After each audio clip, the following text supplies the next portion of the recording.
Listen, we have to take a break. You know, that's what we have to do first thing in the morning because the company needs money. Yeah, we have to start by taking a break. Yeah. In fact, they want us to break all the time. Constantly breaking. The first thing you do when you get on is break. It's so funny, you know. I figure we have enough commercial breaks, you know. So yesterday... I know, I walked in on it. Oh, you did walk in on that? I walked in and walked out. You know, so Tom comes to me, our general manager, and he said, this is unbelievable. I'm sure he doesn't want me talking about this, but I don't care. He walks in on me, okay? And, so funny. He walks in on me, and, you're in the middle of trying to plan a show. I'm trying to do the show. So he needs... Set up your next right. break. So he needs money for something. He like, there's something that... He's got an idea. He has an idea. He needs to raise money for something. So he says, do you think we could have a sponsor for the Mike Walker game, the National Enquirer thing we do every Friday? Yeah. I said, Tom, another commercial? Because no, all they're going to do is mention. It's not a commercial. It's not a commercial. I was thinking about it in my car this morning. He goes, it's not a commercial. What is it? He goes, it's just the guy says, brought to you by... Just a sponsorship. Just a sponsorship. I go, but Tom, don't you run enough commercials to have money to pay for stuff? I mean, now I've got to put more commercials in? It's not a commercial. He's just going to say, brought to you by. I said, well, I'm against it. And then he was trying to pump us, we'll have somebody else say it. You won't have to say it. Yeah, I said, well, what's the difference? It's still a commercial to me. We have enough commercials. Well, that's why I thought it wouldn't be more clutter, because somebody else will say it. Yeah, he's insane. I go, look, you mean you can't pay for stuff as it is? At what point are you going to have some money around here? I didn't see how it ended because me and Robin, as soon as it started getting heated, me and Robin just walked out. Yeah, we ran out. We both said, couldn't take it. So then he wouldn't take no for an answer. He said, I'm going to have Paul Turner, who's our voiceover guy, cut a spec spot. You know, I said, so I can hear it. I go, I know what it's going to sound like. It's going to sound. I bailed. The National Enquirer game brought to you by... Must clutter the show. Must clutter the show. He doesn't get it. He just doesn't get it. Just in the introduction. Yeah, I want to clutter the show more. I don't understand. Infinity had record earnings and stuff. Yeah, it doesn't matter. Evidently that has nothing to do with us. It doesn't have anything to do with last year. That's the reason why we had record earnings. We still have to figure out how to get money. It's like, it always comes down to, like, you know, we got to do something, more. So I go, Jesus Christ, at what point do you have money for something? We're hardly on. There's so many commercials, but he has to add another. The money was for a security guard. But it's not a commercial. Right. So it's now up to me to figure out how to pay for the security guard. Like, I'm like, individual things now are going to be by commercial. We need new pencils around here. I'm like, what? What do you mean? What do you mean? We need to? I mean, I have to pay. Why don't you just reach into my pocket? Have Gary wear a sandwich board. It's so funny. Could we plaster a poster on your forehead? Yeah. We'll do like the baseball games. I said, you mean the commercials you're running aren't paying for this stuff? You need more? I need to add more commercials. Well, my answer is no. I prefer not to. And then now it'll be vindictive and, you know. Well, now that, but you got to listen to the spec. You haven't even listened. I don't know what that's going to sound like. How did it end? Because Robin and I left when it was just getting like. Well, you guys going back and eventually, forth. I had to get back to concentrating on what I was going to do in my next. Because he wasn't going to let go. No, he wasn't going to let go. He was gnawing on my foot. So I said, all right, why don't we listen to Paul Turner's spec tape? He goes, I'm going to have Paul Turner do a sample one. Why don't we do this? Then I heard him latching on to Fred, and I left the room. Oh, he goes, Fred, who is the one that tells Paul Turner what to do? Oh, now Fred was like, and Fred's so out of it. He's like, what? But John and I, we met in the hall. He was, Can you was great. Can you believe No, I know you heard the whole thing. You were jerking him around. Of course I was. And he knows you're jerking him around. You're a little too obvious. I said, before I have to say something, I'm getting out. All right, you left. Yeah, I didn't even see you leave. Oh, Everybody leaves me. Me and Robin started each other the hall. We go, oh my God. No, it's better you leave because I know then Tom gets all threatened when you guys are sitting there listening. When everybody starts to pile in on At first, I thought he was making a joke. Yeah. I'm surprised he asked you that and without knowing that you're going to get upset by it. No. First he comes in, he goes, I need to talk to you after the show. And I'm like, oh. You say, I don't have time. I sit here for 5 hours. Talk to me during the show. I don't care. We need to talk because we'll talk after. Yeah, I said, I don't really want to talk after the show. I want to go home. We have to talk now. I'm here for 5 hours doing the show. I got, commercial breaks. Talk to me during the commercial break. I don't care. Upset me. I have a great idea. All right, I'll talk to you. I need a 2-second conversation with you. It's never a 2-second conversation. He always Yeah, you're right, Jackie. 2 seconds. I need a 2-second conversation, and it's never 2 seconds. How can that be 2 seconds? You're adding a commercial on my show. Yeah. Doesn't he know the commercials are a sore spot with you?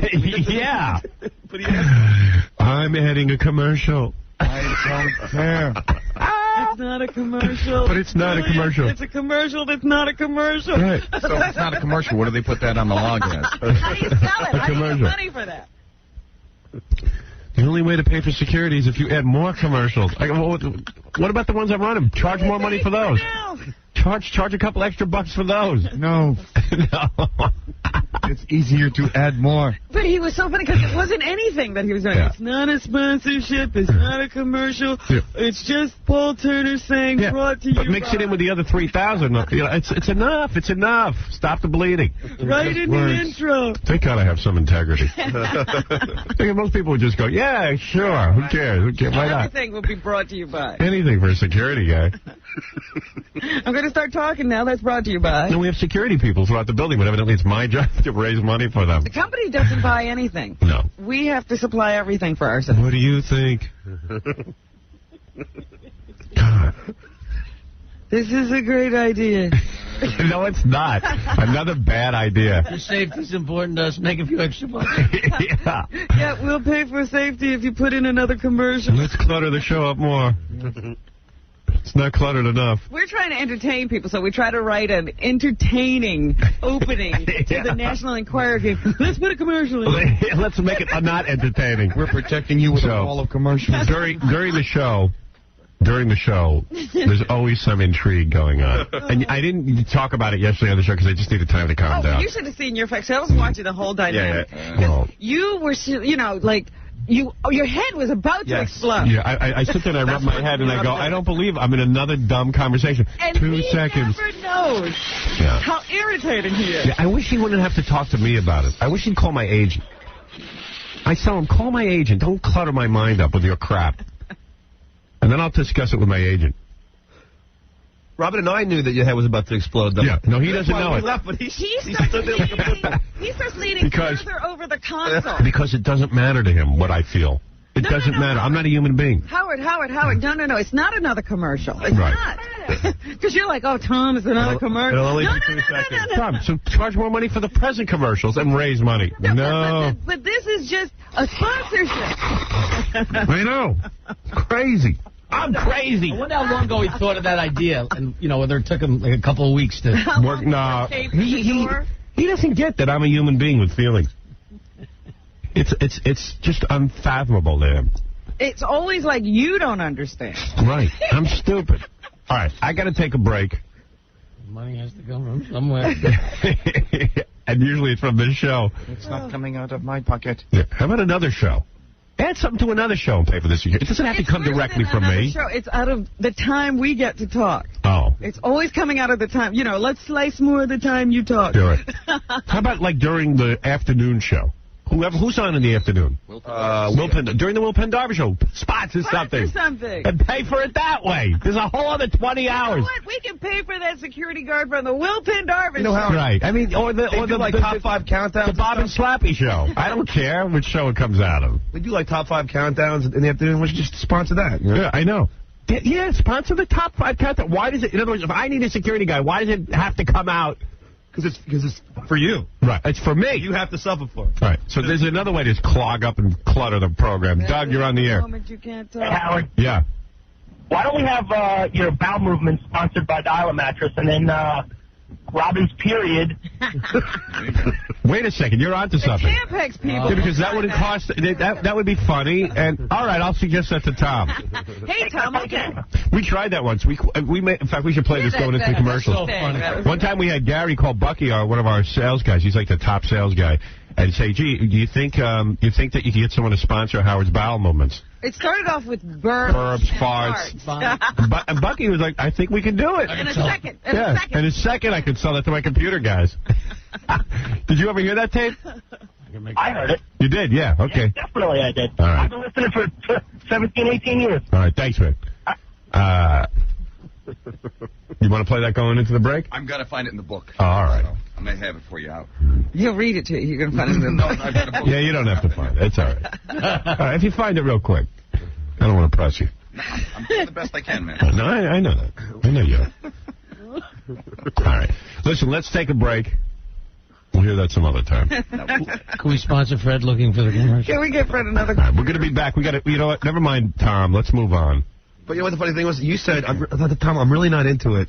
And then he kept going. Well, no, you don't understand. It's Well, that's my bit, because he then starts salesman. leaning further over the console, because you start backing away. He's going to use, he's going to use all his sales technique on You know me. who he is? You ever see Dagwood and the salesman gets his foot in the door? Right. Yeah. Oh. And then it becomes this tug of war. And once I say I don't think I'm into it, he doesn't give up. He doesn't get it. And then I start rubbing my head and, like, moaning, and he still doesn't give up. The conversation is now 25 minutes. He could sell ice in the winter. Well, you have to relent, because he won't say, take He won't take no. He's a rabid wolf. He's right behind that no is a yes. No is a yes. Yes is a so no. obvious, because you fill your face full of food and put your nose right to what you're reading. Right. And it's all the way down. It's like, it's so obvious you don't want to be bothered. Right. And then he starts pulling on the hair. Tom is still talking. Yeah. Are you listening? Anyway, we got to take a break. We'll be back right after these words.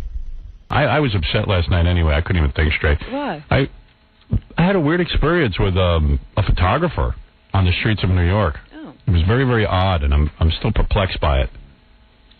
The guy was just being a dickhead. You know, I'm walking down the street with my friend.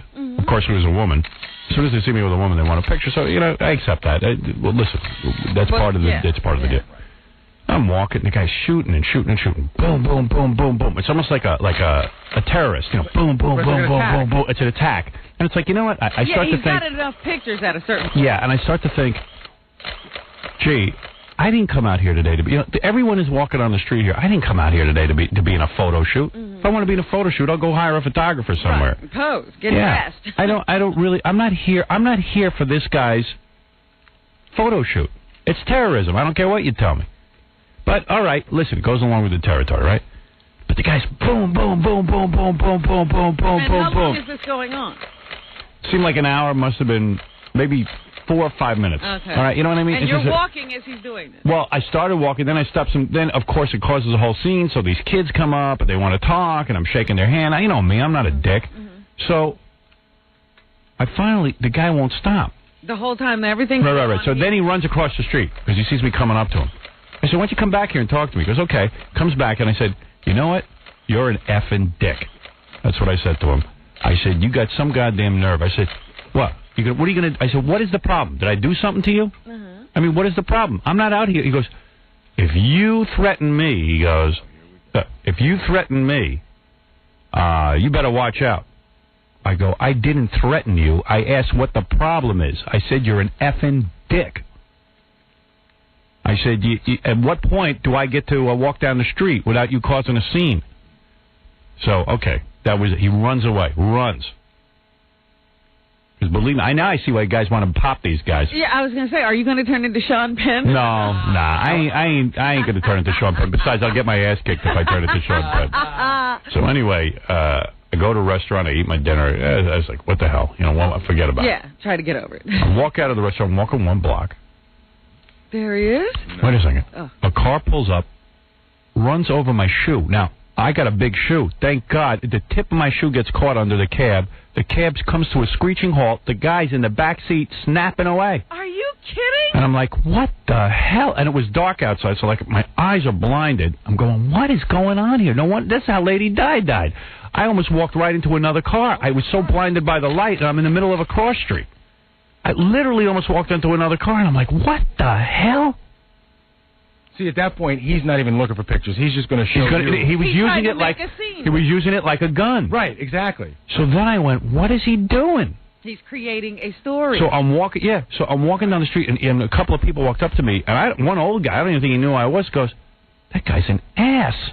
I go, I know. I don't know what's going on. I start walking some more. The cab pulls up again alongside me, starts snapping away. At this point, I'm pissed. I'm ready to whack this guy. But, okay, I know that he's trying to bait me. He's trying to get me into something. All of a sudden, I turn, and the guy's there, and he's snapping away through the window, and I go up to the cab now. Because I'm going to yell at the cab driver because he hit my foot, and I want to get my get his license plate number because the guy's going to have his license taken away. I go up to get it. The guy screams. I'm not even talking to him now. I'm talking to the cab driver. This is what I'm involved in. This is my night. So it's like being in Palestine. So I go up to the cab driver, and the guy goes, "I'll teach you."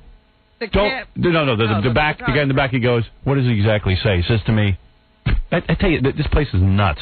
He goes, "You better not mess with me. You threatened me." Now, wait a second. I walked out of my house. I don't know who this guy is. All I know is he started in with me. I didn't start in with him. You threatened me. You better not threaten me. I go, you better watch your effing mouth. Because you know what I'm going to do to you? Now I am threatening you. Here's what I'm going to do to you, you ass. I'm going to find out who you are, and I'm going to have every one of my listeners walk around with cameras and flash them in your face and run by in cabs and hit you on the foot. So it's turned into this whole thing. And as I'm talking to him, he's snapping away with the glass rolled up so I can't get to him. Do you have any idea who he's shooting for? No, he's a freelance guy who lives in my neighborhood. It was so ridiculous. You know, it's weird because, Howard, they showed this It was just silly. It was just silly and dangerous, quite frankly. And the cab driver should be arrested for Why didn't you call the police? Well, it's really funny you say that because I walked down and I saw some cops on the corner, and this guy was long gone. Where am I going to go? And you know what? I got a life. I don't want to sit there and be involved in this. That guy, if the police had come, he'd think twice about it the next day. Yeah, well, you know what? I just wanted to go home and get some sleep. It was already getting close to 8 o'clock. I wanted to watch Friends.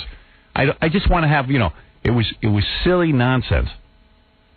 It was hijinks. And I was just like, wow, this is stupid. This is just dumb. But you should never get into... This is the Stedman Graham... Right. That guy thing different. that we're talking... No, I didn't yell at anyone. Not any different. I didn't hit anyone. Not any different. You're the celebrity, and you're wrong. No. Oh, yeah, right. Automatically, I'm wrong. Yeah. You're the celebrity, and no matter what, you're wrong. You're wrong. Alec Baldwin got in trouble because they were trying to photograph his baby. Son, yeah, or all he did was he put shaving cream on the guy's window. Yeah, but you can't touch anybody. That's the rule. You can talk to these guys, but you can't touch them. But I'll tell you, if that guy hangs with you long enough, he'll bait you. According to them, you can't even talk to them because then you get into a situation like that. You started it. Whatever. No, he started it. No, I'm saying as far as he Right, yeah. You that logic was driving me crazy because I'm going there. This guy's like, hey, man, you started with me. Right. You noticed he was there. Yeah, because I noticed he was there, and the guy's just shooting away. I say, how'd I start in with you, dude? You're the one who built your day around ambushing me. Right. As far as he's concerned, he's just doing his job. Yeah. The moment you say something to him, you started. Yeah, right. That's in his mind. He really thinks that's how convoluted his logic is. It's true. You know what? Yeah, you're absolutely right. And I'm sitting there going, this is why the world is full of idiots. The guy's an idiot. He doesn't understand. He started with me. I didn't walk out of my apartment looking for a photo shoot. You know what their thinking is? Right. I'll tell you, because I know these guys really well. They did a documentary on the paparazzi in New York a couple of years ago. Yeah, right. So they showed how Michael J. Fox had a baby, and there was a $50,000 bounty on getting a picture of the baby. So this guy's living in his car outside of Michael J. Fox's house. Living in his car. Right. Wait, he's going to make the money. He's like, listen, if I get this picture, that's 2 months' pay. Yeah. So the guy that's making the documentary says, do you ever feel bad about this?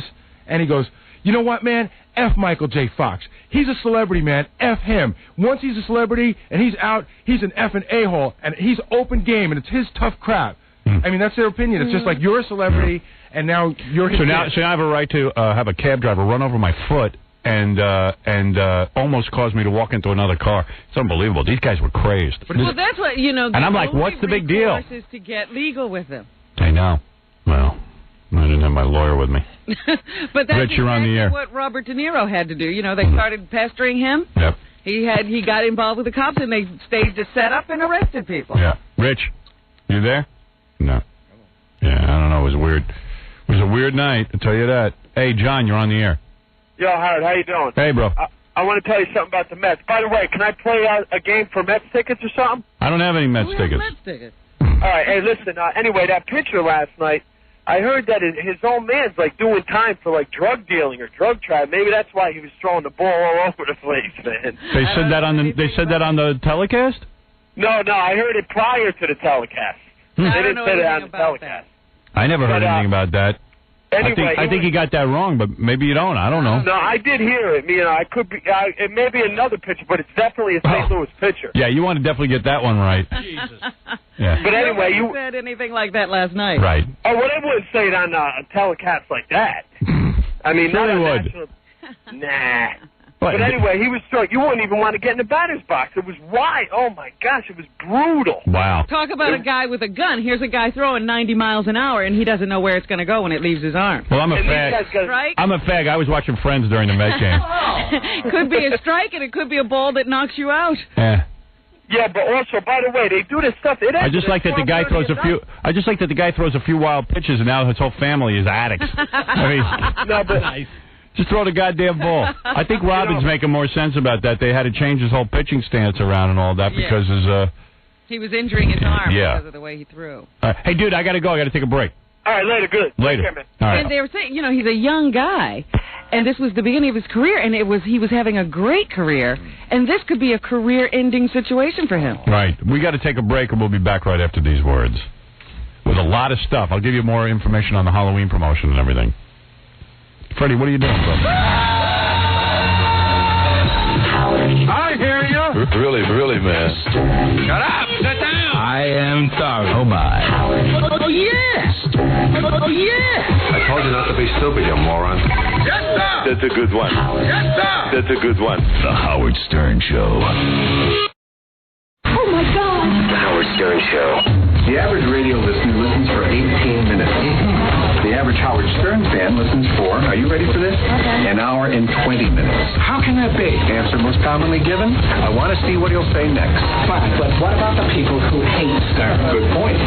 The average Stern hater listens for 2.5 hours a day. But if they hate him, why do they listen? Most common answer, I want to see what he'll say next. Right. You heard it right. That is from the most fabulous movie, Private Parts, starring Howard Stern.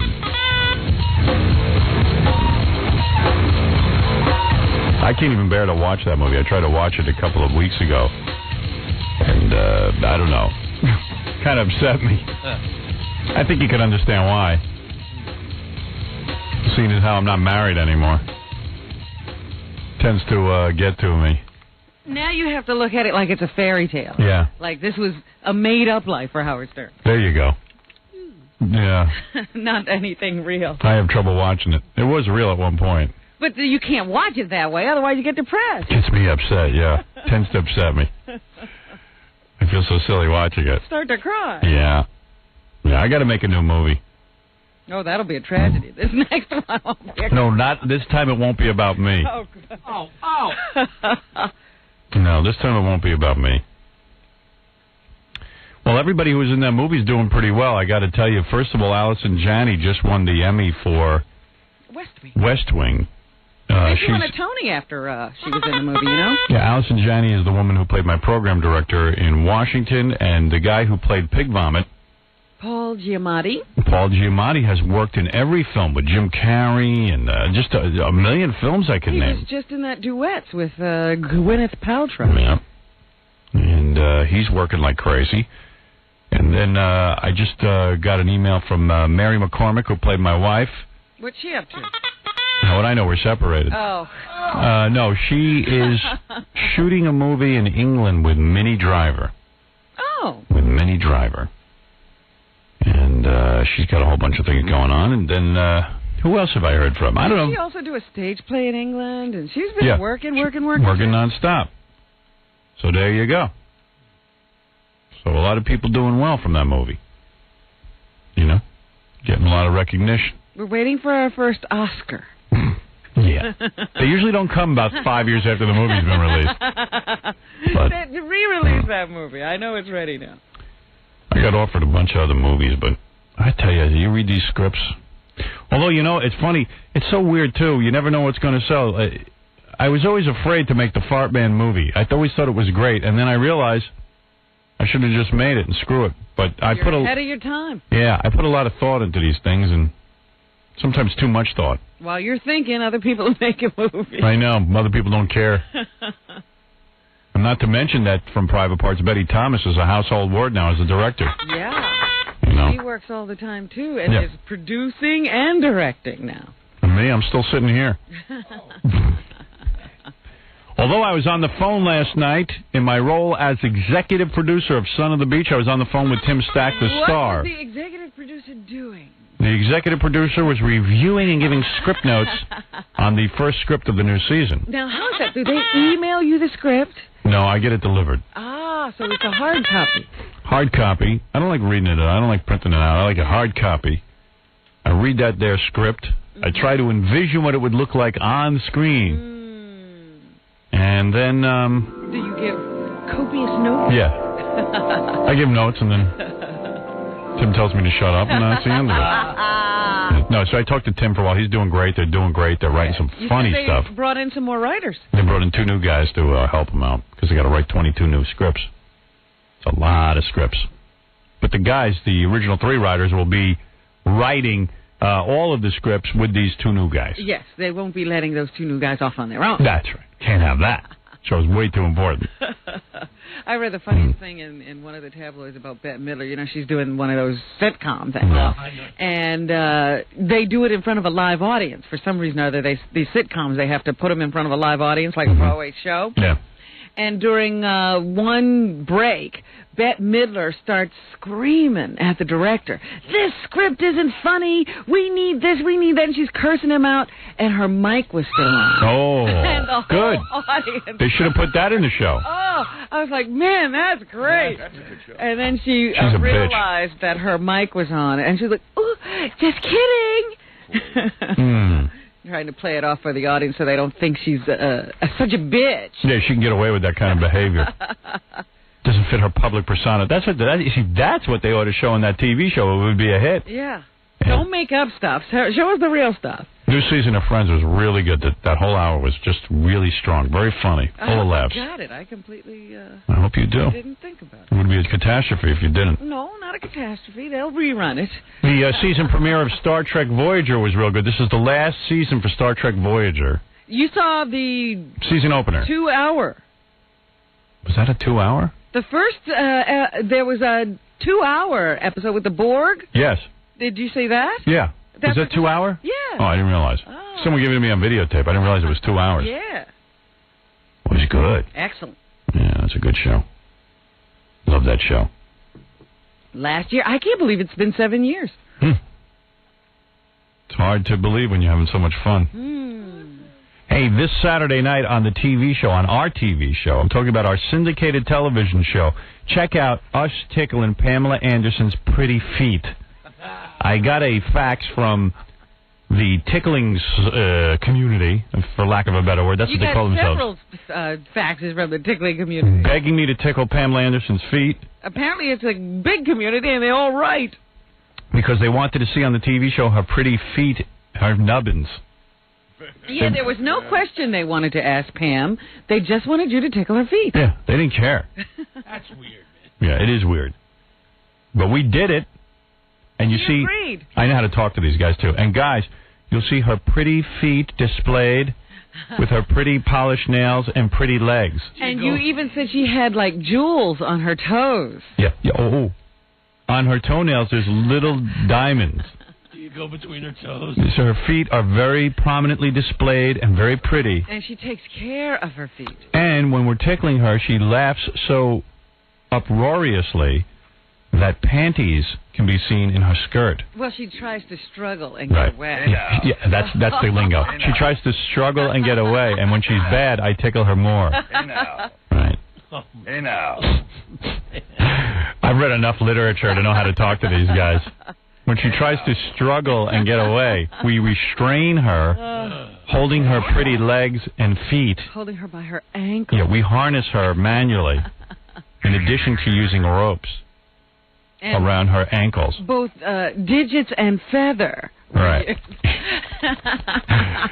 Now, where are they This at? country has too much free time. Are they at where, like, they love to play with feet? Yeah. Because that's their foreplay, or is that... No, they can actually that whole orgasm. thing can That's happen. the end product. Yeah, but they can have a happy ending just from feet. Yeah. That's That's all you need. That's all you need. Can you imagine that's all you need? Oh! I remember doing it, not really being all that excited. You certainly couldn't have stopped there. No, I needed more.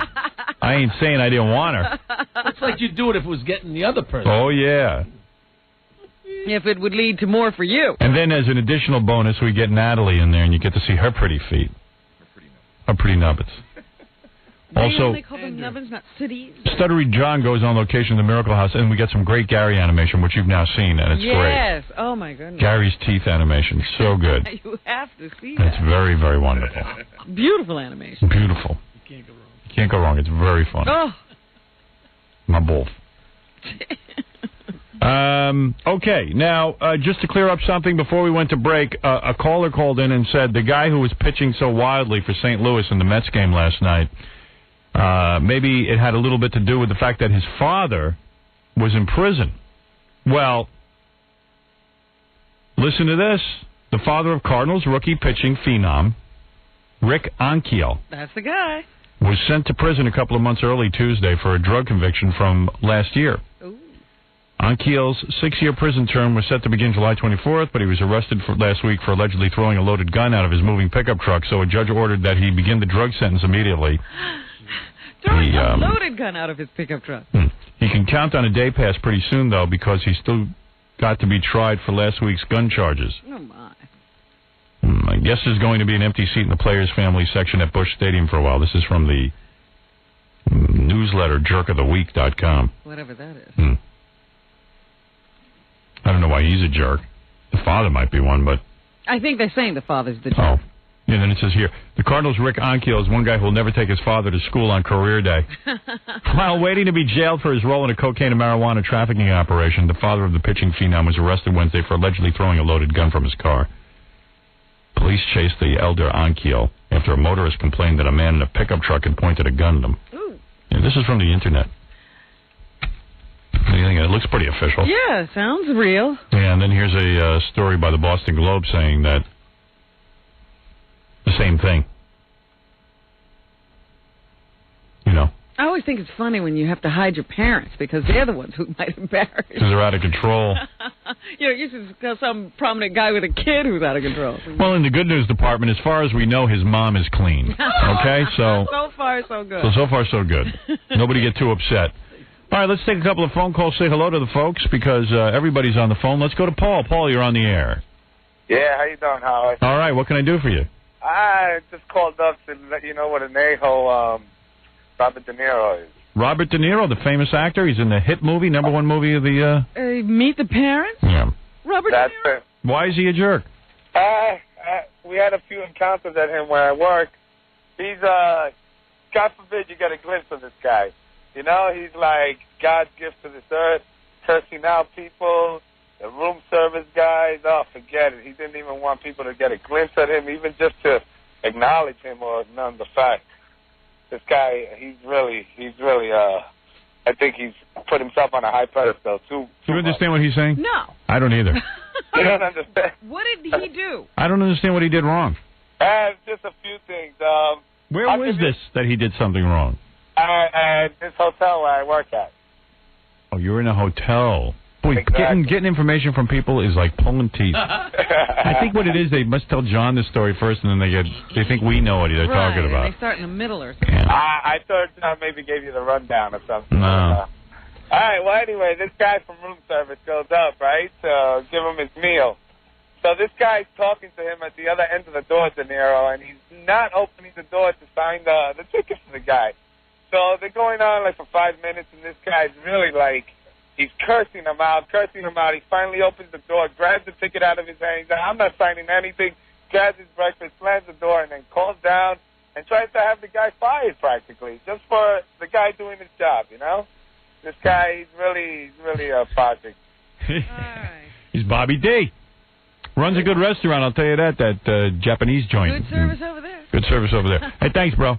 No problem. All right, there you go. No idea what happened, and that guy wasn't really involved with Bobby D. Right. He just heard from another guy. Yeah, you can't bad rap Bobby D. Unless you see Rocky and Bullwinkle. Right, then you can bad mouth him. Sound like that was Al Pacino on the phone or something. Could that have been him? Yeah, the Mr. Oh, here's the girl who sent me a letter. She said she got into a fight with OJ at the airport. What happened to you, honey? Good morning, my love. Oh. Hubba, hubba. Hubba, hubba, baby. I love you. All right, what happened to you and OJ? Oh, I was in Miami Beach for a sales meeting, and I was going to the airport with a couple coworkers, checked our bags in, and we're going through the X-ray machine. So two of the coworkers were in front of me, and I'm picking my bags off the X-ray conveyor. So someone comes up and whispers in my ear, "Hey, look who's in front of you." And I looked again, it was freaking OJ. I see OJ. I see OJ. He be looking scared. He be looking scared. Look out. Yeah, so what happened next? So then I looked at him again, and I said, when I heard the verdict, if I ever see him, I'm going to call him a murderer. Mm-hmm. So, Right. So my heart started beating, and like I said, when I looked at him, I just couldn't believe it was him, and he was like looking me up and down and giving me a big smile, like I was going to run over there and like, okay, I love you, I love you. Are you a hot chick? Of course I am. Sweetheart. What do you look like? I have blonde hair. Of course. Blue eyes. Mm. I'm a size 2, petite. 2? You know how small 2 is? You know how small 2 is? How tall are you? I'm 5'1". 5'1" with a size 2. Petite. Yeah. My niece is telling me, who's so skinny, she's a size 4. Right. Yeah. Size 2. And she's barely, you can barely see her. Pam Anderson is a Right? size 2 on You know the my bottom. niece, Jackie. It's very thin. She's a 4. She's a 4. But if you look, think of Pam Anderson, how small she is, that's a size 2. Pam Anderson's a size 2? On the bottom, not on the top. You must be tight, sweetheart. Yes, I am. And yeah, your size. Well, how big are your boobies? See, that's what they're okay. Bees? I do need to come in for a breast exam.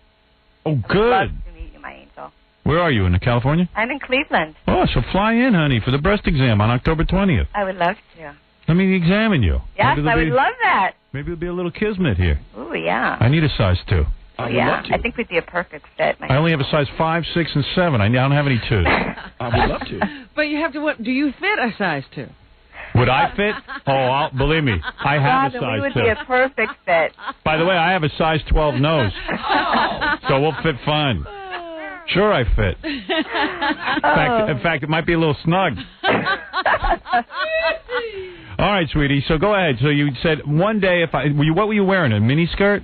I was wearing just shorts and a T-shirt. Shorts and a T-shirt? You probably looked hot. I'm in Miami, what do you expect? All right, so you're... OJ must have been gaga. So on a scale of 1 to 10, are you a 10 or a 5 or 6? What are you? An 8. An 8. An 8 or a 9. Oh, that's pretty good. She's good. Oh, you're pretty hot. What would you say Nicole was? Nicole? Yeah, what would you say on a scale of 1 to 10? What was Nicole? I think she's a 9 or a 10. She's very beautiful. Yeah, okay, I'll go with that. Yeah, all right, go ahead. You got good taste. Yeah. All right, so go ahead. Okay, so like I said, we made eye contact, and he was kind of like checking me out. So I pick up my bags, and the two coworkers were in front of me. So I start walking, and I'm like, murderer, murderer, murderer. And he just looks at me. I turn around, I look at him again, and he starts this wicked laugh. And I'm like, murderer. Wait, did it sound like this? Yeah, Exactly.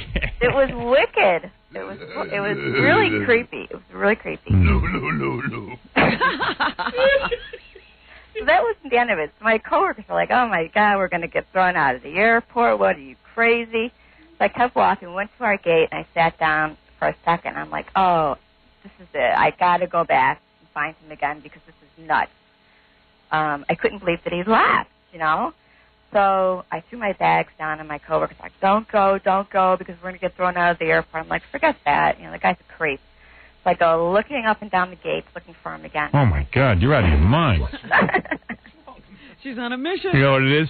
She got away with saying murderer, murderer. Now he didn't kick her ass. Now she's starting to think she's powerful. Well, she didn't get the reaction she wanted. He just laughed at her. You wanted him to kill you. To prove he was a murderer. All right, so go ahead, yeah. So you go looking up and down, and then do you find him? Yes. And what happens? So I am like ticked off because I didn't really see him. So I look up, and there he is again, and he's standing with one of his bodyguards.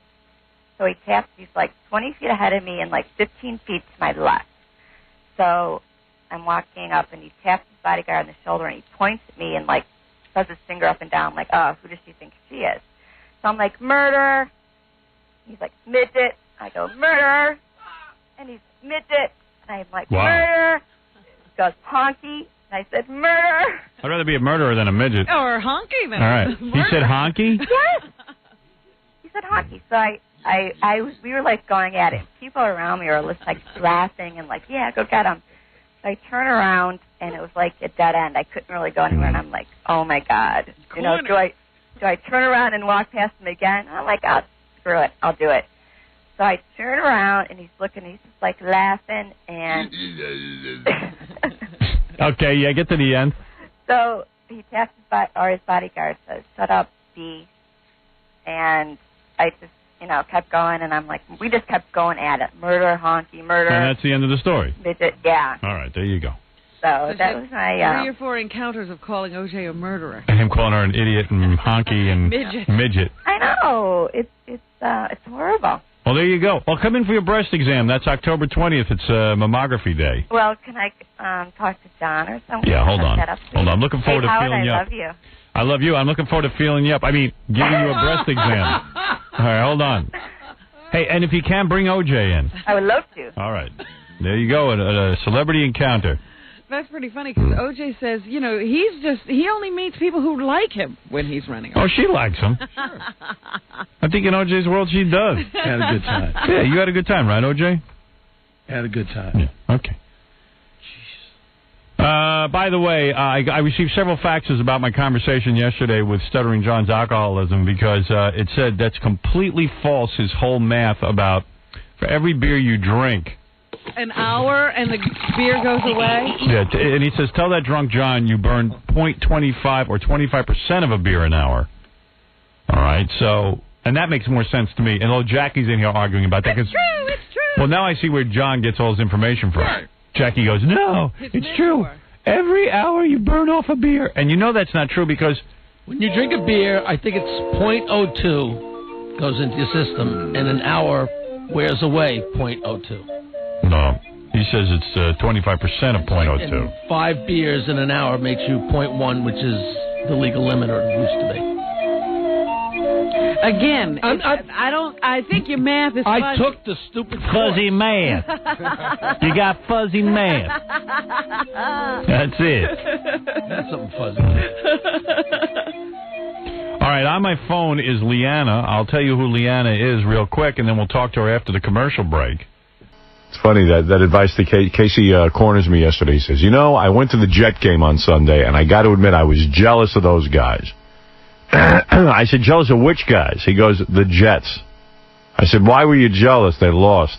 He says, they're out there playing. He says, I was supposed to be a football player, and I agree with him. Did you say that? Yeah. He goes, I'm supposed to be a football player, and I didn't take my shot. And I said, I never realized you were that good. Were you? Could you have been a pro? He goes, I don't know. He says, but I should have tried. No, it's not. And I said, listen, it's not too late. How old are you? He tells me he's 25 years old. 23 years old, right? 25. I said, there are guys who are just starting. I got a friend, Marco Battaglia. He's like 28. He still hasn't gotten a play. He's on the team, but he can't get in a game. Look at Vinny Testaverde. How old is he now? 37. And when did he become the main guy? Like a couple of years ago. Right. Yeah. What are you going to do? The thing is, I said to him, you should thank God you're not a football player. These guys wake up in pain every day. Their bodies are completely wrecked. He goes, I don't care. This is what I was supposed to do. That's what he wants to do. Let him do it. Why don't you try out next season? I mean, the thing is, of course, no, I'm not good enough. But the fact is, I never. How do you know you're not good enough? Exactly, because I never took that shot. What position are you? Well, punter would be the best thing, but I'm not a punter though. Wait, Howard, I got this whole rap yesterday. Punter would be the best thing, but I'm not a punter. I'm not. What are you? Because that's not a football player. Well, tell me what you are. He's a quarterback. I played quarterback. We ran the option. You know what I mean? So it's like almost like a running back type thing. I'm naive. You ran the option? We ran the option. That's an offense that you run, and it's like you don't pass it all. You run the ball all the time. So you would come in just for the running? So when you come in, everyone would know they're going to run the ball? No. That's just an offense that we run. You should know that the option is virtually non-existent in pro football. You can't run it. You know? That's a college. It's a college. So how are you going to be a formation. football player? No, I'm saying I think my best thing would be to try and play special teams, which are like punting. Right. Punting, kickoff. Well, why don't you go camp and kick a few balls and see if they... I'm thinking about it. I would Can you consistently get it over the goalpost? Well, that's a field goal, but the punt can you kick that?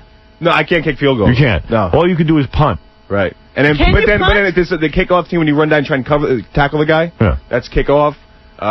Kick. So are you really good at that? No. You want to be one of the guys running. Howard, I got this whole rap. So then wait a second. Why would you think that you could be a professional athlete? I didn't say that. I said you should try. You're not good at it, why would you even bother? Okay, I'm all right then. I'm all right at it. No, but there are guys who are great at it. Exactly. But so where would you play, Casey? What's that? Where would you play? Punting would be No, I mean, what league? You're not good enough for that league. What about the new Vince McMahon? Exactly, that's what I'm saying. There's all these new. There's Arena League. There's all these other things. I mean, there's just stuff that you need a league where guys who suck can play. That's what I need. You're the same football player I am. Howard, you should have been around at the start of the AFL. I think I should have been a football player based on this conversation. Interesting about Casey. Casey played quarterback in college, and he was like, okay, but his team won a championship. He punted. He actually led the league in punting at one point. So it's great. I said that's great because punters are hard to come by. And Casey goes, I don't like punting. I'm not in the head for that. That's not like a football player. You know what I'm saying? You know what I miss, dude? I miss being bruised. I miss bleeding. You know what I'm saying? Yeah. I miss being sore. But John hit you in the head with a frying pan. Right, that's what it is, man. Somebody punch you in well, douchebag, let me just tell you something. If you're not good, you should forget it. If you all right. I'm not saying. If you're telling me, why don't you go? Listen, this is what you ought to do. They have tryouts in a few months. They start up again in a few months. After the Super Bowl, they start right in. You do like what Piazza did in baseball. He just tried out. This guy put him on the team.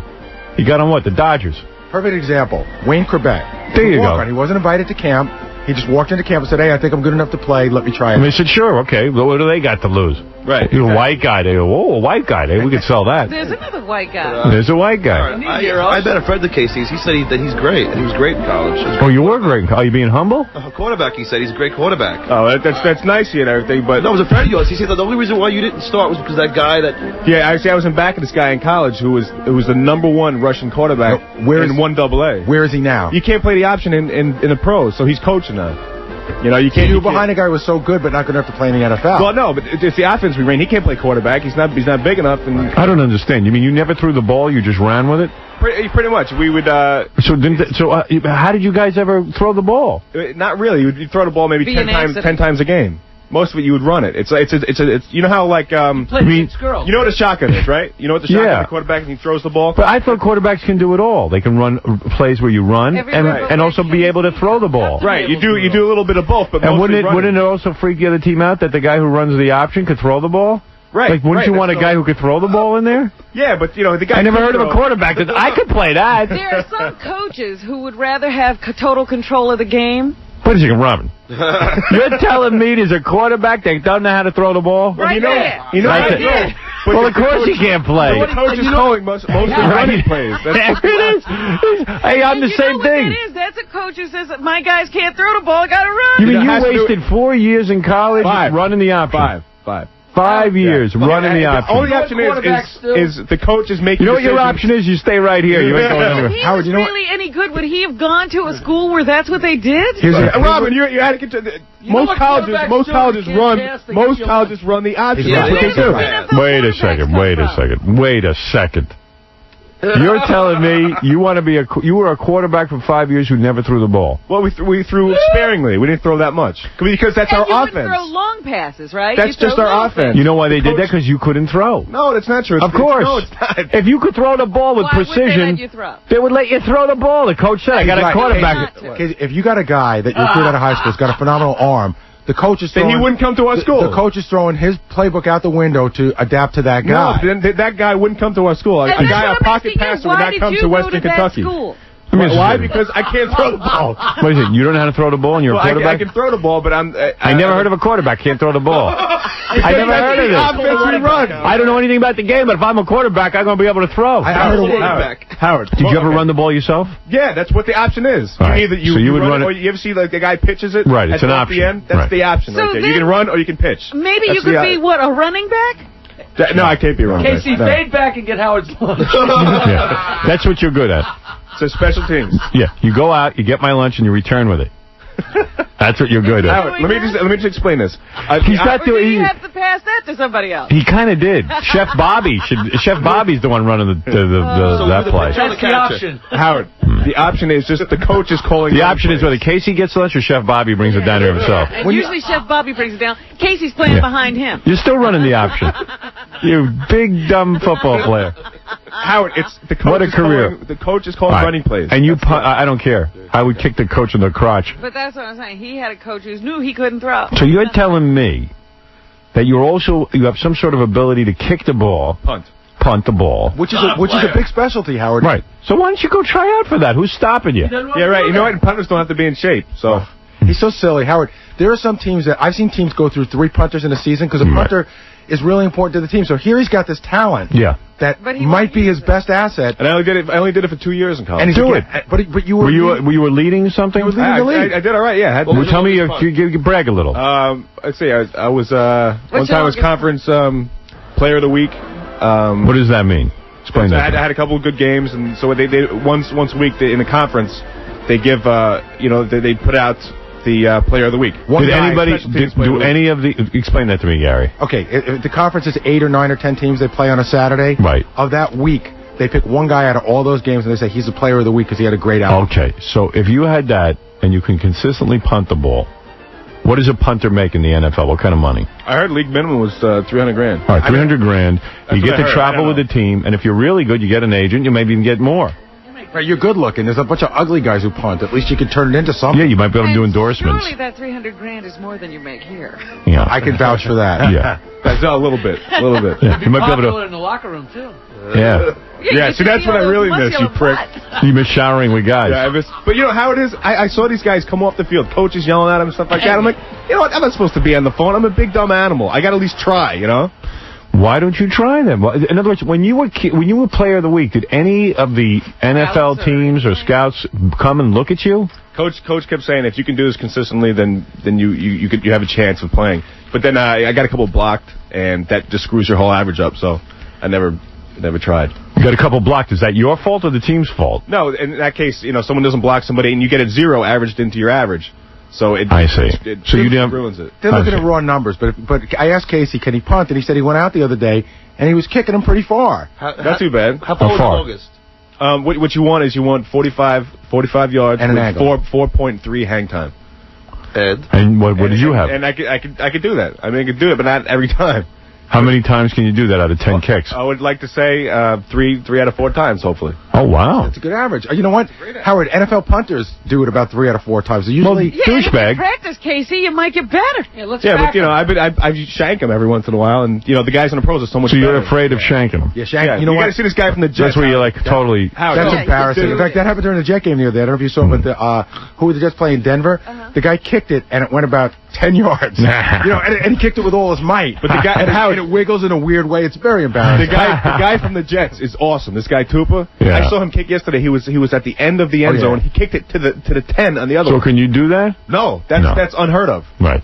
But maybe you have accuracy.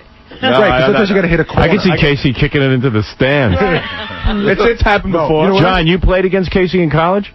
Yeah. What are you guys, sick of working with him? You're trying to get him to go... I'll do anything to get him to leave. No, I mean, if the guy's going to sit there and pine away, I certainly had dreams in my life. I just kept them simple. Well, ask him about the concussion he got his sophomore year when I knocked his ass out of the game. What was that?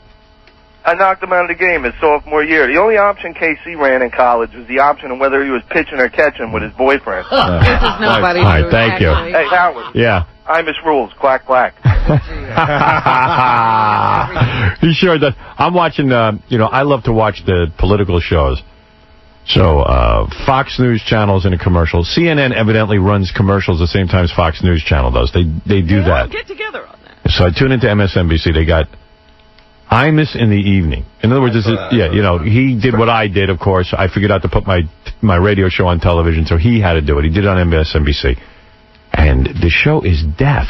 I mean, he sits there and talks about politics, and he's like a bizarro. You don't even know where he stands on anything. It's death in every aspect. It's visually, it's death. It's unbelievable. He has just aged so much. He doesn't have a has his cannula in bandana his on nose his neck again, to cover. I'm sorry, you're talking at the same time. What? Does he still have that green thing going up his nose to give him oxygen? No, he doesn't have the tube anymore, but he might as well. What did you say, John? He has that bandana on his neck to cover his, like... The turkey neck. And he's got that big dumb hat on. You see that? Yeah, what's that? And where Is he a do cowboy? the headphones go with the hat? Yeah, he's got, like, matching headphones. Like, the headphones fit with the hat. It's pathetic. How baggy can you get? Oh, he's just so friggin' gay. I mean, he just really is. He should really be a catcher. He's not even a pitcher. But and then you know what? And like these women call up like reporters. Hello, Mr. Imus. You know, they all buy into that, and he's like, so what do you think is going to win the election? Like, the whole show is, who do you think is going to win the election? You know what, douchebag? In a day, we're going to know who's going to win the election. You can't make it happen. He goes, well, here's what I predict. George W. Bush. And he's starting to lose his voice like Walter Cronkite. Really? It's breaking up? It's breaking up. He's like, George W. Bush. Getting all phlegmy? Yeah, he's gonna, he's all befuddled. George W. Bush is going to win by 5 or 6 points, I believe. Oh. And I'm going to vote. I'm going to vote for George W. Bush because, well, I don't even know who I want to vote for, but I'm just going to vote for him. And you should vote for whoever you want because that's what I'm doing. Well, thank you. This is what the show is. I mean, I'm listening to this. I go, what is this guy's like? He's got like toilet mouth. He just rambles. He's got diarrhea of the mouth. And he goes, I'm going to vote for George W. but I don't even like this bastard. And, but you vote whoever you want to vote for because you should vote your opinion. It's like he ran out of things to say a long time ago, but his lips won't stop moving. And he goes, and and Russert and them, they all think, one thing, but I think the other. And it's like, what? And he goes, and mumbling through the whole thing. They say he's got an audience. I don't know who could listen to this. You know what that audience size is. They're all close to death. And he goes, I got to tell you, Charles, I think that we're going to be looking at Senator Clinton. I'm having a hard time saying that. But, you're having a hard time. And he goes, but I got to tell you, Charles, but I believe that she is going to win by quite a few points.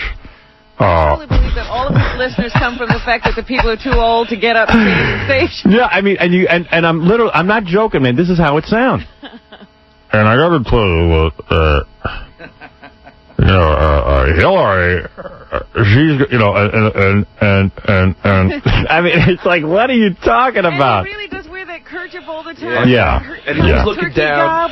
How you like my kerchief? And you know what the weird thing going on over there is? It's such an ego trip now. Everybody has to pretend that he's like this huge star. So it's I-Man weather, I-Man sports. Everything's I-Man time. Yeah, we don't. When you get the time, it's I-Man time. Because he's so important. And then this woman calls up, hello, Mr. Imus. We're with Jane Seymour from the Al Gore campaign. She's out there right now. How's your man doing? Imus, you sound like you have a cold. Thank you for noticing, Mr. Imus. Yes, that's true. I do have a cold. Yeah, well, the vice president, who is so annoying, is he's outrageous because he calls the vice president annoying. Vice President so annoying. Is he losing his voice? No, Mr. Imus. He's well. If you remember, in one of the elections, if you were losing your voice, that meant you were going to lose the election. Whoever lost their voice and I'm sitting there and I said, this is it. I'm out of here. I don't even believe this guy. Now, if you lose your voice first, you lose the election. Is this a real? This is what he's about. Is this the show from the morning, or is this a special? No, it's the morning show. And it's death. It's deadly. It's deadly in the morning. Deadly. It's deadly in the evening. Imus evening, afternoon, summertime, wintertime, fall, or spring is deadly. You can't listen to it. I defy you. I will tell you the worst death to listen to that show, because I've heard it sometimes when I've been on vacation, is his brother and he are sometimes co-hosts. Yeah. It's hearing two Imuses. Yeah, I know. Two dead guys with two dead voices. How are you doing there, Fred Imus? And when Charles goes on vacation... No, Charles is there, and he has to... The brother's deal with always it. on the phone, too. Right. Taking it. How you doing there, Fred Amish? We're over here with the barbecue sauce. Yeah, we got barbecue sauce. Yeah, that's right. I love the old Imus who, at one time in his life he didn't care about anybody. Now he's found people to love. Yeah.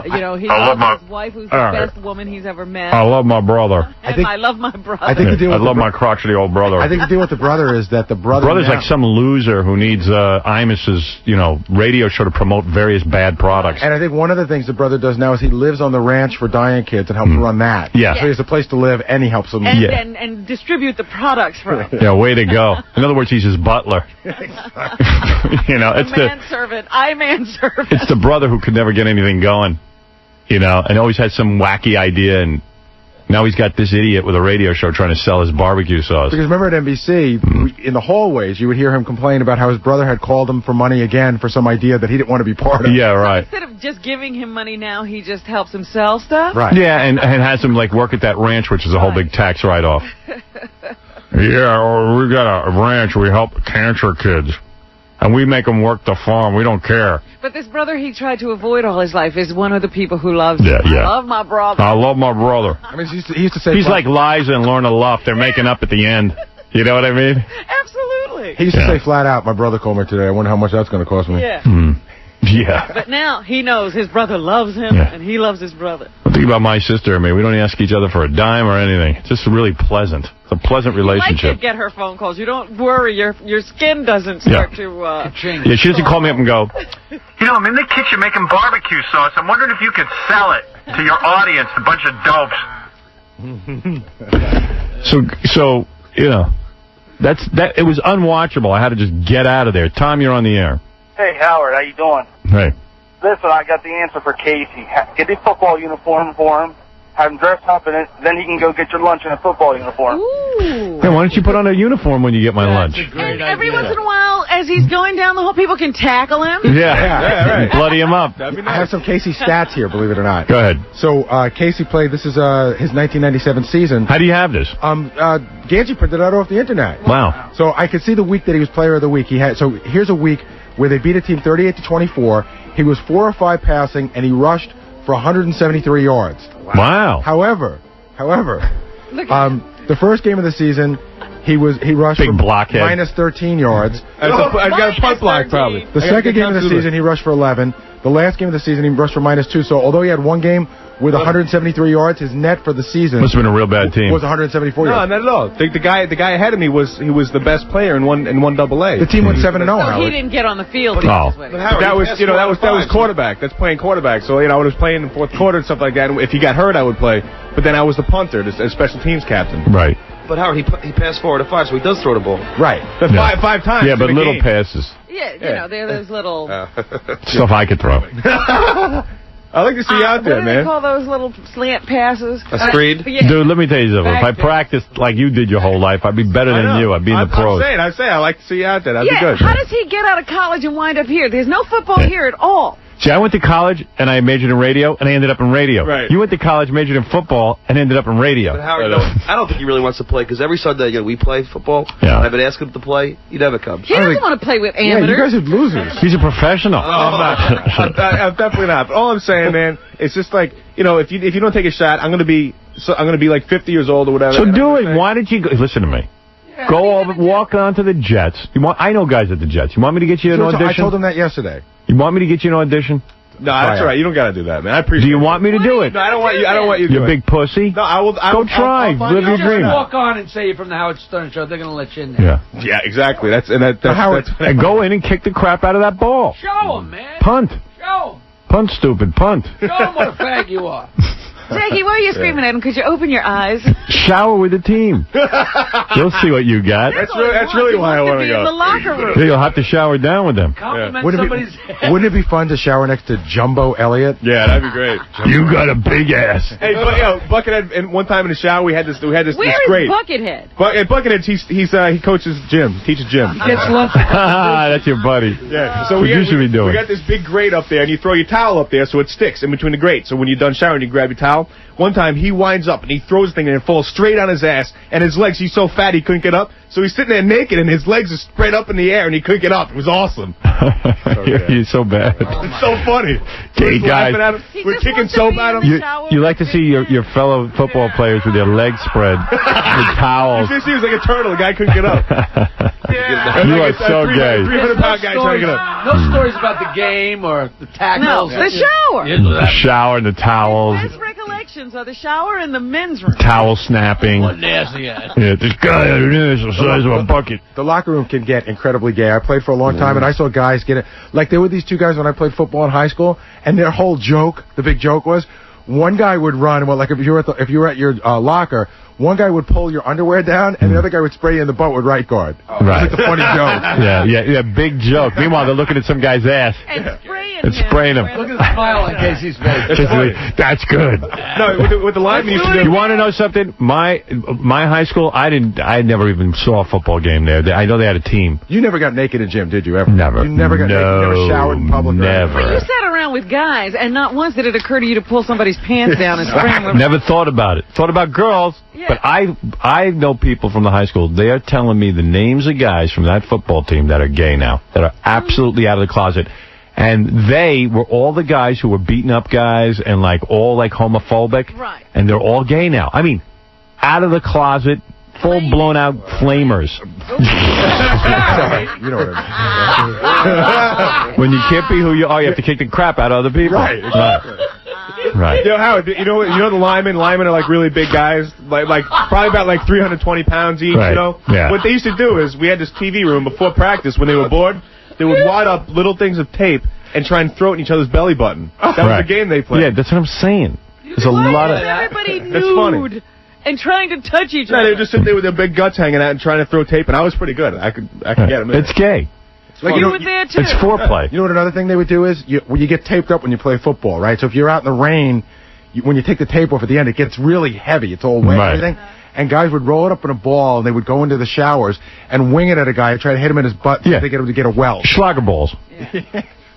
That's called Schlager balls. I remember when I was working in a kitchen, we had a shower, you know, and one of the guys went in there, this guy Kenny, he was showering, someone was mad at him, and they made big wet Schlager balls out of toothpaste and toilet paper, and they were wet, and they would aim it when he bent over to get it right in his butt.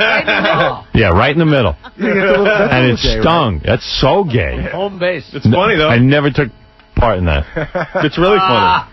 It's funny. But he was the one, we're trying to figure out a bet between John and Gary right away. What is it? It's urinating on a hand. Right. Yeah, that's funny. That happened in the shower. Right. Yeah. So you can still do all that stuff without going through the pain of playing the game. Yeah, no, that's not what it's all about. That's just some funny stuff that happened. Right. Hey, you know, when I went down to homecoming, Buckethead was seeing this girl, right? So me and my other buddy get this idea. Buckethead got a girl? He's seeing this girl. Wow. It's weird. So he took us over to her apartment, and we get this great idea. Like, let's, she's meeting us for the first time too. So let's get this great idea. We're all going to take a number 2. Right. I'm going to go, and then you're going to go. And then we had another guy go, too, right? Yeah. So we get this girl's apartment. She never met us before, and one of them rifling off into the bathroom, letting it stink, and one of the guys left it in there. He's like, oh, great, guys. It's really funny. Thanks. They went over to the girl's house and... They were jealous of it. Turned out the girl. So the whole apartment stunk? Yeah. Oh, great. Your friends are really nice, man. That's funny. Is she still seeing Buckethead? I think so. I don't know. You guys are such a dick. You guys are such a dick. Who went first? Did you go first? I had to go first. Oh, you had to go in there, stinky. Yeah, it's all right. Gay revenge. I bet they watched each other. Yeah, you see, like everyone went in and moved their bowels. Yeah. How many guys went? There was 3 guys. And Buckethead saw what was going on. He was mad, yeah. He was like, God. You're going over to meet the girlfriend, and you guys just do it in their apartment. Did you let these guys near your girl? That means that he had to sit in the bowl smelling his friends the whole time. Yeah, it was spaced out. It was like, That's you like right after. Like, come on, that's funny, man. What? Yeah, let's go make a dude. That's so funny. We'll all go. We'll all move our bowels. Whose idea was it, Casey? I did my friend Moses. Moses parting the ball. Did anybody you play with make it to the pros? A couple guys. There was one guy who played for Baltimore, but he got cut, and another guy works in the bathroom. Played for San Francisco, and he just got cut. But they're trying for the XFL, I believe. Yeah, all the losers. Yeah. Sounds like nobody from that team made it. Yeah, that XFL is going to be some league. Yeah, I got cut from San Francisco. I suck. No, they're gonna start. I thought you were. I'm trying to buy a team. Trying to get a team. Oh, that's why he came to you. He thinks you're going to be a team owner. Oh, stop it! No way. I know. I'll put you on my team. No. I don't want to. No, it's something totally different. Don't worry. Why don't you try out for XFL? Seriously, you're punting. I don't know. Well, I got to get in shape. Hey, you could be a quarterback for the XFL. No, I can't. How much shape do you have to be in to kick the ball? Not much. Yeah, A lot of those guys are fat. I have to get what into kind of shape could he not be in? He exercises every day. Yeah, but no, it's not the same thing. I mean, I screw around, lift weights and stuff like that, but I don't do the workouts. I don't do the plyometrics and all the stuff that we used to do. The plyometrics. Yeah, it really helped you, the plyometrics. What about being a clown in the rodeo? Yeah, we'll put you in a barrel. Get in a barrel. Yeah, I'll get in a barrel. But, you know, it's not the same So thing. why don't you try if you're thinking about it? Yeah, all right. I have to, find out. But I'm not a punter, though. I'm not. But it's, special teams. Not okay. Who cares? It sounds like you are a punter. I'm not. It What sounds are like you? He just wants to be on the field. Why don't you What are you? Good at? What are you going to try out for? A punter would be like my end, but then hopefully I could play special teams. But a lot of coaches don't want you to play anything else because you can get hurt. Right. So be a punter. But punters like, it's wimpy. Dude, at least you'll be on a team. Yeah, I know. It's a lot less wimpy to get my lunch. When he closes his eyes, He what gets do you your lunch, see yourself but a playing? punter's Like, what looking. position? Well, I always loved playing quarterback. So he wants to be a You want to be a quarterback, so why don't you go off a Because quarterback? no. But you can't throw the ball. No, I can't. I'm not smart enough. You want to be a quarterback, but you can't throw the ball. No, I can throw the ball. You don't think you're smart enough? No, What, you think Doug Flutie's a genius? Yeah, dude. You have to read defenses. You have to know where people are going to be. They always change and fool you at the last minute. I have never seen anybody who loved doing what they can't do. Yeah. And the thing is, you're not a football player. I couldn't remember the plays, so I had to have them on my wrist. So forget it. It's over. Why It's don't you over. be a center and bend over? Yeah. Why don't you do that? But everything he says he loves to do, he really can't do. Yeah. Yeah. Okay. I understand. I can't You play suck. quarterback. No, I don't suck. You spent all these years playing college, and then you don't even go out for anything because you think you suck at everything. Not smart enough. Well, that's just I'm my not issue. smart enough to be a football player. I agree with him. That's my issues, But Yeah. So are you going to go out for a team or not? Are you going to stop talking about? I'm going to give it a shot. And are you going to go out and try and punt? Yeah. Yeah. Okay. There you go. That's what I thought. Yeah, but don't call me a punter, though, because I'm not. Right. It's, You're going to be a punter, but No, it'll be special teams. Special teams. All right. Can't you wear a You mask can't read or a something? defense, huh? No, Rob, you know how hard it is? Every play those guys have, they have like 7 or 8 variations due to the defense. Oh, I'm so bored with this. Yeah. How do I get him out of here? It's You can't. You got to put him on a team. Casey, our guest is here. You got to go talk to them. Who's that? I leave. Just tell me to leave. I'll leave. Oh. When are you going to tell me that I discussed you? I don't know. What does it say up there? Something about a guy who's going to pitch us his version of Survivor? Yeah. This is good. He's got a special version that he's pitching just to you. Oh. For your production company. How quick? Let's predict how quick I'll throw him out of here. Well, I can tell you a little bit about it. Yeah. It's Survivor with convicted felons. Convicted Well, felons. that sounds good. Yeah. All right, so he doesn't have to come in there. Yeah, I mean, good. What do you want me to do with that idea? I'm not going to some island and producing that show. You don't want to be on the island with a bunch of convicts. Yeah, I mean... It'll get rid But of he's got some funny rules that he's got in mind. All right. Well, we'll talk to him in a minute. I got to take a break. Wish you luck with your new career. When are you leaving? Yeah. But Can you give us guys your can't notice? wait, Kenny. You want me to go? Give us your notice. Yeah, I can't be a football player because then I have to try and outsmart other football players. Howard, you know what I was going to say? It's a common misconception with guys who play college ball, especially at the level that Casey played. Like, look, Casey's big to us, but in football, he's a midget. I know. Yeah, it's true. It's true. I mean, you're talking about you want a quarterback, and there's going to be 300-pound guys who do the 40. Doug Flutie's a quarterback. Doug Flutie's probably his size. Yeah, but I would not even entertain the fact going off quarterback. I'm not good enough. How tall are you? Quarterback. I'm 6 foot. Yeah. Doug Flutie has one of the greatest arms I've ever seen. I know. You know what? You could kick the ball. Do that. That's what I do. Yeah, but that's $300,000 a year minimum, and if you're real good at it, you can probably get more. But you know the difference between Casey and Doug Flutie? Everybody told Doug Flutie he couldn't do it, and Doug Flutie thought he could.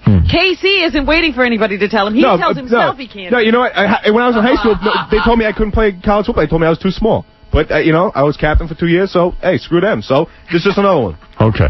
I love you, but you know what? You got to find another daddy beside me. Oh! Honestly. What are you talking about? I'm tired of hearing your problems. Blame me, Daddy. You know, All right, Dad, then you know what? I won't Put me in the game. All right, I won't talk to you ever again. I'll never get over it. I gotta go take my shot. Excuse me. I'm sorry. See, now he's getting bummed. No. I was just saying, we were just rapping and stuff like that, and because I usually talk to you, and I talk to Gary, and All right. God, it's gone that far.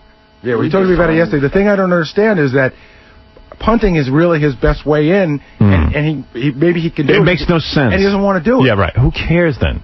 It's like Ringo wanted to be a lead singer. I'll get you an audition if you want it. No, that's right. I don't want nothing. Try out. I don't want anything we'll all from you. go. We'll cheer you on. Well, what do you want? I want nothing. What do you I want want? nothing from you. I talk to you like a friend. That's what I talk to you as. So do it already. Yeah, Stop I know. whining I was just about rapping to you. That's Stop all. your whining. Don't be gay. Right. All right, we're going to take a break. I love you all, though. I really do. All right, good. We'll miss you. Fine fag. Yeah, we're going to miss you when you're out there playing. We'll watch you. We'll come watch you. We'll be on the bench. Imagine if he went to work out with the Jets and we all went to watch. Oh, forget about it. That's going to be great. We're going to get the E crew down there. Absolutely. Talk about a party. Watch you fail. In any practice, you get your ass kicked like 10 times. You know what I mean? Right. So I can see you just string them back to back. And All right, we're gonna take a break. This was fascinating, and we'll be back right after these words. So Monday I will be on the Jay Leno Tonight Show. You know.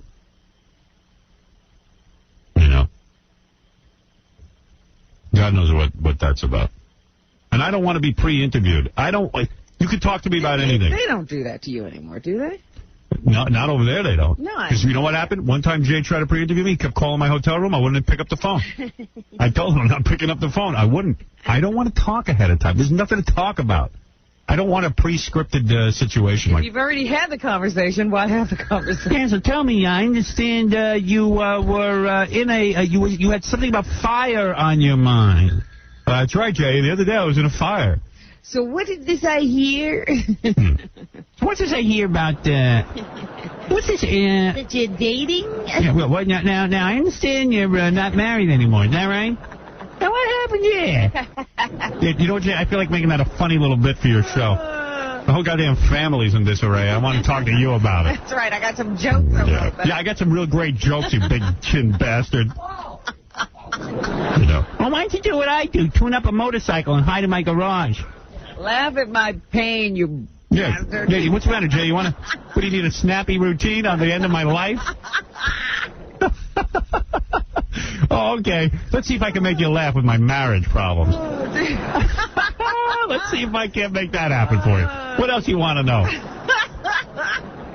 Want to know if I dye my hair? Yeah, what about that? I hear you Cindy Adams said you dye your hair. I don't. It's in the paper. I've never put any dye in my hair. Oh, okay. No big deal. All right. What's this about, some show you're doing or something? Well, it's about the Son of the Beach. It's going to be on FX. Oh, okay. You sound pretty good. Hey, you wanna hang out for the rest of the show? Do whatever you want, but don't kiss anyone. Don't. Just sit there. Hey. Don't draw attention to yourself. Mm-hmm. Whatever you want, just don't be you. Right. Pussy. That's all you talk about. Don't ask in my house. Right, yeah, oh, man. Don't ask in my house. I don't ask in your house. Go ahead, go over and ask in my house. I don't even own it anymore. Do whatever you want. Not my house. Go ask wherever you have to. Yeah. So you don't own your house anymore. Tell us about that. What's that like? What's it like to have your guts ripped out from you? I understand you lost your dog, too, in the settlement. Yeah, that's right, Jay. I lost my dog. How's that? Is that funny? Yeah, I just said, a lot of people think it's a good thing this happened to you, like you deserve your comeuppance. Oh, is that right, Jay? Great. All right, I got to go. Goodbye. Another tragic interview. Oh, my God. Yeah, I got to tell you, so I understand that now you're single. What happened there? How come your wife left you? So, what's it like with the kids? So what do you got, visitation?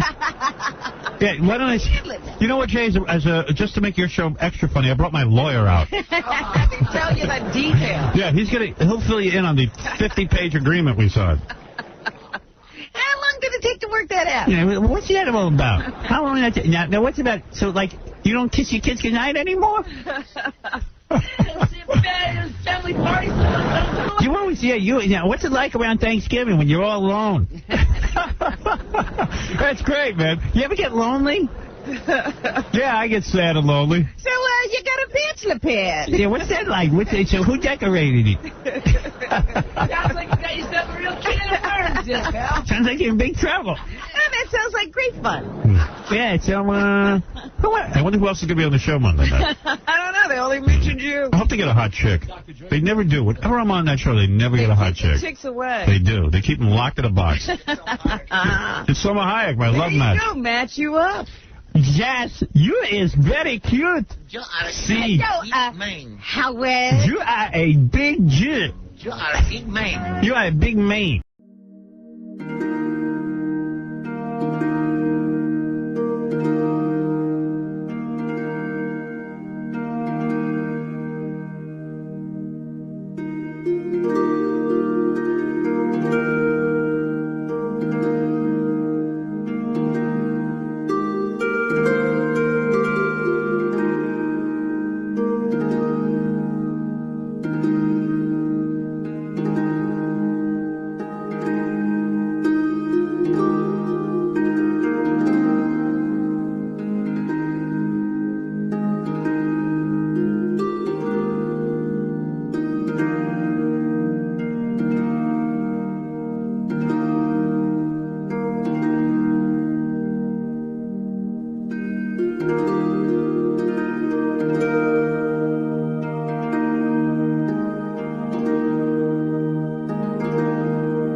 Chào mọi người. Và hôm nay bên em vừa mới về thêm một chiếc Hyundai i10 sản xuất 2019 bản 1.2 số tự động, xe bản màu đỏ. Và chiếc xe này thì cũng cùng với những cái nô trước, có nghĩa là con này thì ở những cái sân này thì nó bị nước, nó cách đây tầm 4-5 tháng trước thì nước nó dâng lên và nó cũng rút đi và nó cũng bị bơi lội một chút. Đấy, cũng phải nói thẳng như vậy. Vì vậy là nó tham gia cuộc thi bơi lội rồi, vì vậy là sẽ có một mức giá